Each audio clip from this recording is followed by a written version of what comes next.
हम लोगों को मनुष्य का शरीर हमारा एक ही धर्म है। भगवान ने हमें इसीलिए भेजा है धरती पर कि जाकर अधिक से अधिक मेरी चर्चाओं को सुना। नहीं माना।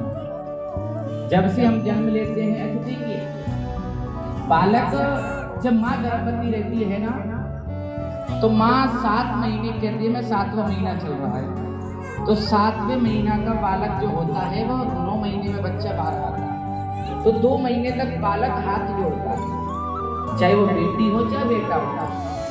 2 महीने तक भगवान से क्या कहता है, हे विधाता, हे भगवान, हे नारायण, मैंने बहुत कष्ट सहन कर लिया। देखिए, हमें जिंदगी में नरक कहीं भोगने को नहीं मिलती।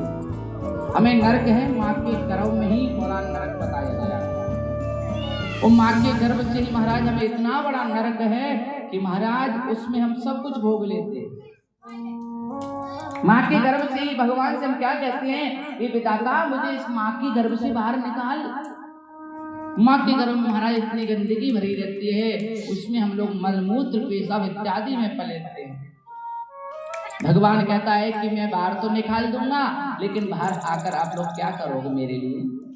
बालक कहता है, हे विधाता, मैं 2 महीने तक हाथ जोड़ता हूँ आपका, मैं 2 महीने तक स्तुति कर रहा हूँ कि मुझे माँ के गर्भ से बाहर निकाल और बाहर आकर मैं आपका भजन करूंगा। महाराज जैसे बालक माँ के कोख से, माँ के पेट से बाहर आता है, तो महाराज भगवान को भूल जाता है और माया में पड़ जाता है।